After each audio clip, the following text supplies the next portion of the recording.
বটদ্ৰাৰ যুৱক বহিৰাজ্যত নিৰুদ্দেশ হোৱা যুৱকৰ মৃতদেহ উদ্ধাৰ। নগাঁও জিলাৰ বটদ্ৰাৰ শান্তিজান পাৰ ভমুৰাগুৰিৰ এজন যুৱক বহিৰাজ্যত নিৰুদ্দেশ হোৱা ঘটনাই চাঞ্চল্যৰ সৃষ্টি কৰিছে। সেই সময়তে বহিৰাজ্যৰ মালদাৰ এক ৰেল লাইনৰ কাষত উদ্ধাৰ হৈছে বুলি জানিব পৰা গৈছে। মুছাৰফ হুছেইন নামৰ এইজন যুৱক কেৰালাৰ পৰা ঘৰলৈ আহি থকা অৱস্থাতেই পশ্চিমবংগৰ গোমানী ষ্টেচনত দুষ্কৃতিকাৰীয়ে তেওঁৰ হাতৰ পৰা মোবাইল কাঢ়ি লৈ যোৱাত চোৰৰ পিছে পিছে খেদি যোৱাত ট্ৰেইনখন এৰি দিয়ে। ইয়াৰ পিছৰে পৰাই পৰিয়ালৰ সৈতে যোগাযোগ বিচ্ছিন্ন হৈ আছিল যুৱকজন, যাৰ বাবে আজি তেওঁৰ ঘৰত কান্দোনৰ ৰোল উঠা দেখিবলৈ পোৱা গৈছে। অৱশেষত যুৱকজনৰ মৃতদেহ উদ্ধাৰ হোৱাৰ পিছত স্থানীয় লোকে যুৱকজনৰ মৃতদেহ স্বগৃহলৈ আনি দিবলৈ চৰকাৰক অনুৰোধ জনাইছে। News desk report, Batadraba live.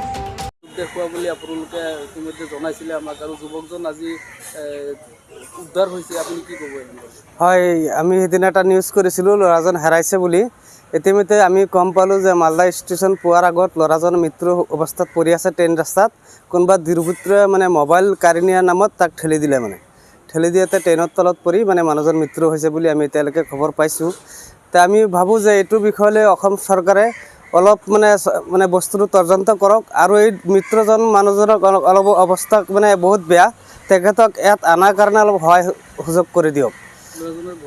ল'ৰাজন ভমুৰাগুৰি শান্তিজান পাৰ, তেখেতে একদম দুখীয়া মানুহ, আৰু আনিবলৈ কোনো সিহঁতৰ সাংগেস্তা নাই। এইটো ভাবোঁ যে আমি চৰকাৰৰ পিনৰ পৰা অলপ সহায় কৰি কিনে ল'ৰাটো আনি দিব লাগে, ইয়াত পোৱাব লাগে।